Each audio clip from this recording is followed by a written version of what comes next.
శ్రీ సీతారామాభ్యాం నమః. శ్రీ గురుభ్యో నమః. శ్రీమద్ వాల్మీకి రామాయణము బాలకాండము 11వ సర్గము. అయోధ్యకు ఋష్యశృంగుని రాక. ఓ మహారాజా, ఆ సనత్కుమార మహర్షి తన కథా ప్రసంగమునందు ఇంకనూ ఇలా చెప్పాడు. అది మీకు హితకరమైనది, దానిని చెప్తాను వినండి. ఇక్ష్వాకు మహారాజ వంశమున దశరథుడు అను పేరుగల ఒక మహాపురుషుడు ఉదయించగలడు. అతడు ధార్మికుడై సర్వశుభ లక్షణములతో సత్యసంధుడుగా ప్రసిద్ధి వహిస్తాడు. అంగరాజైన ధర్మరథునితో అతనికి మైత్రి ఏర్పడుతుంది. దశరథునకు శాంత అనే కూతురు కలుగుతుంది. అంగరాజైన ధర్మరథుని కుమారుడైన చిత్రరథుడు రోమపాదుడుగా ప్రసిద్ధికెక్కుతాడు. ఆ రోమపాదుని దగ్గరికి సుప్రసిద్ధుడైన దశరథ మహారాజు వెళతాడు. తరువాత అతడు, ఓ ధర్మాత్ముడా, నాకు పుత్ర సంతానము లేదు. నాకు సంతాన ప్రాప్తికిని వంశాభివృద్ధికిని శాంత భర్త అయిన ఋష్యశృంగుడు మీ అనుమతి అయినచో నా కోసం యజ్ఞాన్ని ఆచరిస్తాడు అని రోమపాదునితో చెప్తాడు. దశరథ మహారాజు పలికిన ఆ మాటలను విని ఉదార గుణము గల ఆ రోమపాదుడు మనస్సులో తర్కించుకొనిన తరువాత దశరథునకు పుత్రప్రాప్తికై పుత్రకామేష్టి యజ్ఞమును నిర్వహింప సమర్థుడగు ఋష్యశృంగుని ఆయన దగ్గరకు పంపిస్తాడు.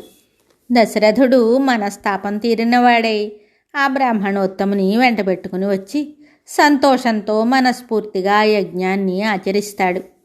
యజ్ఞము చేయగోరిన వాడును ధర్మజ్ఞుడును అయిన ఆ దశరథ మహారాజు ద్విజోత్తముడైన ఆ ఋష్యశృంగునకు దోసిలొగ్గి నమస్కరించి యజ్ఞ నిర్వహణకును తత్ఫలితంగా తనకు పుత్రలాభము స్వర్గప్రాప్తి కలుగుటకును ఆయనను కోరుకొనును.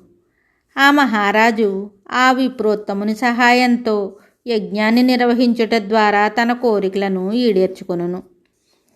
ఆయనకు అమిత పరాక్రమశాలురైన 9 కుమారులు కలుగుతారు. వారు వంశప్రతిష్టను ఇనుమడింపజేస్తారు. అన్ని లోకముల యందును వారు ఖ్యాతి వహిస్తారు. మహర్షులలో శ్రేష్ఠుడు, పూజ్యుడు, సర్వసమర్థుడు అయిన సనత్కుమార మహర్షి పూర్వకాలమున కృతయుగమునందు ఈ కథను తెలిపి ఉన్నాడు. ఓ నరోత్తమ మహారాజా, పుత్రార్థివైన నీవు పురోహితుల ద్వారా కాక స్వయంగా పరివారములతో వాహనములతో వెళ్ళి పూజ్యార్హుడైన ఆ ఋష్యశృంగమునిని సాదరంగా తీసుకొని రండు. సుమంత్రుడు చెప్పిన ఈ కథను విని వశిష్ఠుని అనుమతిని తీసుకుని దశరథ మహారాజు రాణులతో మంత్రులతో కూడి ఋష్యశృంగుడు ఉన్న రోమపాద నగరానికి బయలుదేరాడు. వన దృశ్యాలని, నదీ తీరములను తిన్నగా దర్శిస్తూ క్రమంగా ఆ మహారాజు మునిపుంగవుడున్న ప్రదేశానికి చేరాడు.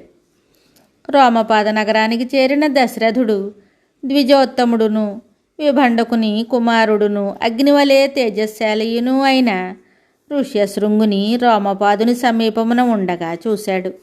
అంతట రోమపాదుడు దశరథ మహారాజుతో తనకు గల స్నేహాన్ని పురస్కరించుకొని ప్రసన్న మనస్కుడై సముచితంగా ఆయనకు విశేష పూజలను చేశాడు. ధీశాలి అయిన ఋష్యశృంగునకు రోమపాదుడు తనకు దశరథునితో గల మైత్రిని, బంధుత్వాన్ని గూర్చి తెలిపాడు.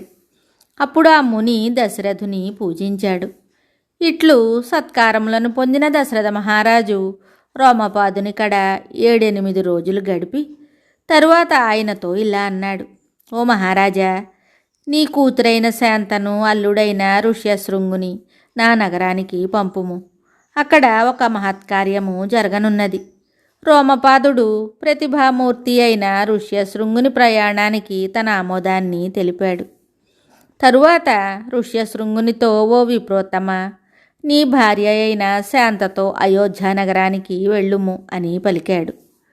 ఋషిపుత్రుడు ఆ మాటలు విని రాజుగారితో అలాగే అని పలికి రాజుగారి అనుమతితో భార్యతో కూడి బయలుదేరాడు. పరాక్రమవంతులైన దశరథుడు, రోమపాదుడు ఇద్దరును పరస్పర నమస్కారాలతో స్నేహపూర్వకములైన ఆలింగనములతో ఆనందించారు. తరువాత దశరథుడు రోమపాదుని కడ సెలవు తీసుకుని బయలుదేరాడు. తరువాత అతడు త్వరగా వెళ్ళునట్టి దూతల ద్వారా తమ రాకను తెలుపుతూ పౌరులకు తమ ఆదేశాన్ని పంపించాడు. నగరమునందు అంతటను పూలదండలతో అరటి స్తంభములతో అలంకరించండి. కస్తూరి కలాపితో సుగంధ ధూప పరిమళములతో వీధులను గుబాళింపు చేయండి. పతాకములను ఎగురవేయండి. పౌరులు రాజుగారి శుభాగమన వార్తను విని మిక్కిలి సంతోషించారు. రాజుగారి సందేశం ప్రకారం పూర్తిగా నగరాన్ని అలంకరించారు.